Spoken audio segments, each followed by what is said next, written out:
통하고 마음이 통하니까 자연스럽게 가까워지잖아요. 자연스럽게 가까워서 이렇게 하다가 보니까 늘 같이 모이게 돼요. 편하니까. 같이 커뮤니케이션 하잖아요. 자칫하면 이게 하나에 굳어져 버리면 파장이 됩니다. 파벌이 되는. 오늘 고린도 교회가 그러잖아요. 나는 아볼로파야, 나는 게바파야, 나는 바울파야. 막 이렇게 파가 나눠져. 서로 끼리끼리 이렇게 합니다. 교회가 정말 예수 그리스도에서 하나라고 얘기를 하면서도 참 그러지 못할 때가 많죠. 그리고 교회 안에서 교파가 무슨 의미가 있겠어요? 아니 우리가 교파 가지고 천국 가는 거 아니잖아요. 예수 그리스도를 믿음으로 가는 거 아닙니까? 참 웃기죠. 또 지역주의. 그게 무슨 의미가 있겠어요? 지역주의. 아니 우리가 가는 천국이 서울천국 따로 있어요? 천국 가면 어디서 왔어? 서울특별시 강원도로 가. 또 너 어디서 왔어? 저기 전라도였어. 그 전라도 천국 저쪽 왼쪽으로 가. 너 어디서 왔어? 경상도에 갔어. 경상 천국 저쪽 오른쪽으로 가. 여러분 이럴까요? 아니잖아요. 예배서 6장에 주도 하나요, 믿음도 하나요, 세례도 하나요. 한 하나님을 믿는 만유의 아버지시다. 한 세를 봐. 그런데 목사들 깃발 꽂아놓고 어디 출신들 모여라. 너무 정치화되어 있잖아. 이런 모순이 어디 있어? 우리 목교회만큼은 교파를 초월할 수 있어야 되는 줄 믿습니다. 그 교파 따지지 마세요. 묻지 마세요. 그게 무슨 의미가 있습니까? 우리가 천국 가는 즉 아무 의미가 없어요. 이런 것들을 극복해야 되는 줄 믿습니다. 두 번째 문제는 욕심의 문제예요. 교회가 교회답지 못해지는 이유가 뭐냐? 싸움의 원인. 형제간도 막 싸우죠. 왜 싸워요? 욕심 때 더 많이 가져요. 그래서 형제간에 우애가 깨져요.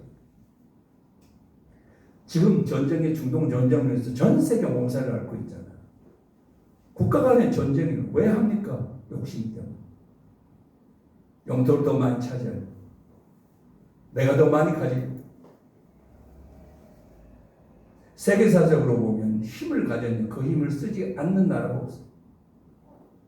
반드시 무력으로 그 힘이 있어요. 힘이 없어서 침략을 못하지. 힘을 가지면 침략을 합니다. 정말 욕심이 문제거든요. 형제끼리도 욕심 때문에 서로 의가상하고 부모와 자식간도 서로 꼬서 고발해요. 왜? 욕심 때문에. 욕심의 문제예요. 욕심.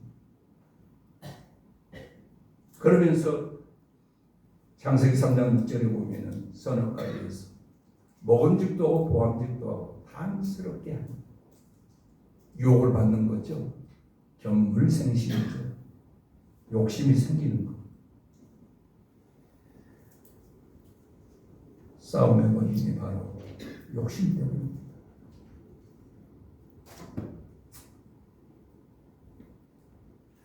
며칠 전에 콘텐츠 인터넷에 올라온 글 가운데 보면 장례 그를 뒤쪽에다 정리해 주는 사람들이 있죠. 그 사람들이 쓴 글을 보니까 요즘에 무용고 사망자 그렇게 많습니다. 혼자 살다가 그냥 언제 죽을지 모르게 냄새가 나면서 뉴스에서 이렇게 신고해가지고 혼자.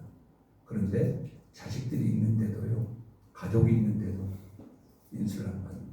왜? 첫째는 경제적으로 돈이 들어가고, 두 번째는 관계가 단절돼가지고 사는 거. 평소에 서로 오해하지 않아요. 가족이 있는, 부모가 자식까지 그렇고 형제간이 그렇고 단절돼가지고 사는 거. 혼자 살다가 죽고. 이런 사람들 75%예요. 70%. 고독사, 소위 말하는 고독사. 모든 게 이거 보면 사람에게 욕심이 욕심.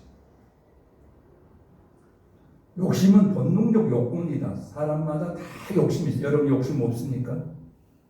저도 욕심이 있어요. 근데 욕심을 다스리니까 좀 목사답지. 욕심 부려봐요. 목사 아니에요. 영국 속담에 이런 말이 있어요. 욕심은 무덤을 파는 거다. 그러면서 또 영국 속담 하는 말 가운데 욕심이 없으면 모든 것이 보인다 그랬어요. 욕심에 사로잡히면 보이는 게 없다. 교회가 쪼개지고 나눠진 것도 결국 욕심 때문에 그렇게 되는 거죠. 칼빈 선생은 그의 교회론에서 이런 얘기를 합니다. 교회는 예수 그리스도의 몸과 같은데, 근데 한 가지 위험성이 있대요. 교회의 위험성이 뭐냐? 분쟁이 일어날 수 있대요. 여러 사람이 모이고, 그래서 분쟁이 일어나면 분열을 하게 됩니다. 근데 분열을 하게 되면 예수 그리스도의 몸을 찢고 나누는 것과 같은 결과가 주어진다. 그래서 그의 교회론에서 이런 얘기를 합니다. 욕심 때문에 뭐가 되고자 하는 그 욕심, 선악과를 따먹는 것도 배가 고파 따먹는 게 아니라 하나님같이 되고자 하는 그 욕심, 이게 문제죠. 그래서 욕심의 결과는 야고보서 1장 14절부터 15절에 이렇게 말씀합니다. 오직 각 사람이 시험을 받는 것은 자기 욕심에 끌려 미혹되니 그 욕심이 인대한 즉 사망을 한다. 욕심의 결과는 망한다는 거죠. 그 다음에 세 번째는 교회가 본질을 잃어버린 이유 중에 하나가 이기심과 교만입니다. 이기심은 자기 중심적으로 보고 해석하는 거죠. 저는 마음의 안경이라고 생각합니다. 이 마음의 안경은 뭐냐? 내가 까만 안경을 쓰고 있으면 상대방이 하얀 것도 까맣게 보입니다. 내가 파란 안경을 쓰고 보면 상대방이 하얀 것도 파랗게 보입니다. 내 안경이 문제죠. 우리는 인간관계에서 참 이것 때문에 고민할 때가 많죠. 상대방의 눈높이에 맞춰야 되는데 언제나 내 눈높이에서 상대방을 보거든요. 상대방을 배려하는 마음이 있어야 되는데 잘 안 돼요. 잘 될 것 같은데 안 된단 말이에요. 마음의 안경. 그래서 언제나 내 중심적이고 뭘 생각할 때도 상대방이 이렇게 하면 상대방은 어떨까? 상대방 입장은 어떨까 생각하기보다는 그 생각 안 하고 내가 내 생각을 먼저 하는 거죠. 그리고 교만합니다. 사람의 속내를 알 수 있는 방법이 있습니다. 말하는 것 가지고는 저 사람의 속이 어떤 마음을 가지고 있다. 말하는 것 가지고는 몰라요. 왜냐하면 말은 연출을 하거든요. 이 말을 해야 되는지 안 해야 되는지 생각하고 말을 하잖아요. 그리고 해야 할 말이고 안 해야 할 말 가려서 하잖아요. 그래서 말을 연출하기 때문에 속내를 들여다볼 수 없지만 심리학에서요. 그 사람의 속내를 알 수 있는 방법이 하나 있답니다. 심리학에서 뭐라고 그러냐면 약자를 대하는 태도를 보면 그 사람의 속내를 알 수 있대요. 나보다 강자, 나보다 높은 사람은 누구나 다 잘할 수 있어요. 나보다 높은 사람에게 힘 있는 사람은 누구는 다 잘한다고요. 그런데 정작 불쌍한 사람, 힘없는 사람, 약한 사람, 그런 사람은 막 짓밟아. 웃사를 잘하는데 아는 사람은 막 짓밟아. 그 인격을 무시해버려요. 그 사람의 말은 번들하게 해도 약자를 대하는 태도를 보면 그 사람의 속내를 알 수 있다. 심리학에서 이런 이야기를 하고 있습니다. 그러면 본론 우리가 결론 들어가서 교회라는 이 공동체는 세상 안에 있잖아요. 천상에 있으면 얼마나 편하겠습니까? 근데 이 세상 안에 있기 때문에 세상적인 그 영향을 받지 않고는 안 되잖아요. 세상적인 영향을 받을 수밖에 없잖아요. 그렇기 때문에 이 세속적인 도전을 이겨내야 되는 게 교회 공동체 안에 생명력을 지켜갈 수 있는 거죠. 어떻게 하면 교회가 영적인 공동체로서의 교회의 본질을 지켜갈 수 있을까 하는 생각을 하게 됩니다.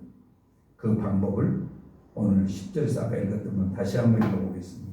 내 형제들아, 내가 우리 주 예수 그리스도의 이름으로 너희를 권하노니 모두 같은 말을 하고 너희 가운데 분쟁이 없이 같은 마음과 같은 뜻으로 온전히 합하라. 하나가 되는 방법이죠. 예수님도 요한복음 17장 21절에 다 하나가 되게 해달라. 예수님의 기도 가운데 하나가 되게 해달라는 말씀하셨잖아요. 그런데요, 오늘 이 말씀도 모두가 같은 말을 하고 같은 말을 하되 공동체에서 분쟁이 없기 위해서는 같은 마음을 가져라, 같은 뜻을 가져라, 목적을 하나로 정하는 거죠.